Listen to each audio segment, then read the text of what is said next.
Hi. I'm going to talk a little bit about combination knitting. So, I've been messing around with this swatch a little bit, so it's a little wonky, but I think it'll get the point across. So the biggest thing with combination knitting, and the thing that should be like the overriding point when you're trying to do combination knitting, is to understand how to read your stitches. Are they backwards or are they forwards? This stitch here, this purl stitch, is backwards. A normal stitch or normally oriented stitch has the front leg on the right and the back leg on the left. So, but the way this was oriented, because I was knitting in the round, it's backwards. So basically, combination knitting and kind of like the key is that if the stitch is backwards like this, you will always knit or purl into the back loop, always. If it is oriented like a normal stitch with the front leg on the right and the back leg on the left, you will purl or knit into the front loop. But you'll always purl clockwise instead of counterclockwise. So instead of this normal purl stitch, you're going to do this. Just purl it through. It's so much easier.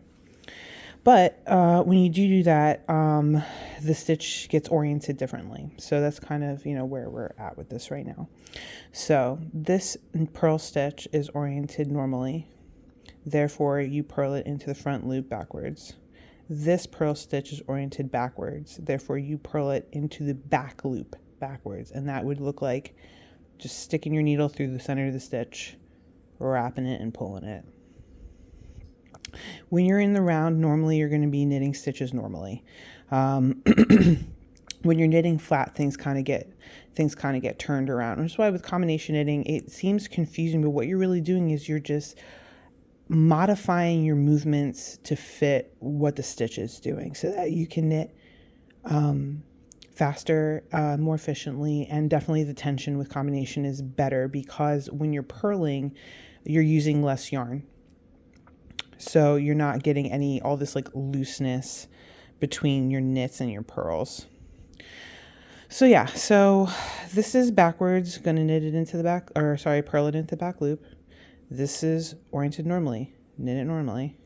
If this was a knit stitch and it was oriented like this, backwards, knit it into the back loop, normal stitch. Purl it into the back loop. If this was in a normal orientation, purl it into the front loop, and so on and so forth. Now, let's pretend this was knit flat. Like when you're knitting in the round, you're most often going to be purling into the back loop, knitting it normally. When you're knitting flat, it kind of goes the complete opposite way. So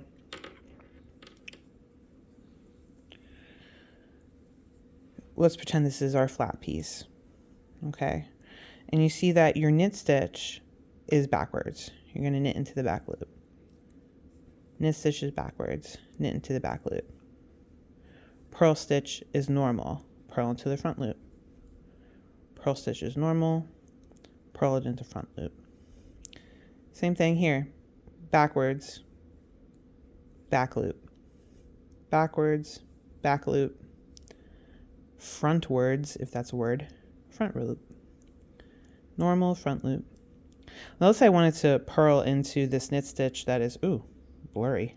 Let's say I wanted to purl into this knit stitch that is backwards. It's backwards, therefore purl into the back. Easy peasy. So hopefully that wasn't too confusing. I've been knitting like this for a while, and it's a game changer. So yeah, that's pretty much it. Thanks for listening. Bye bye.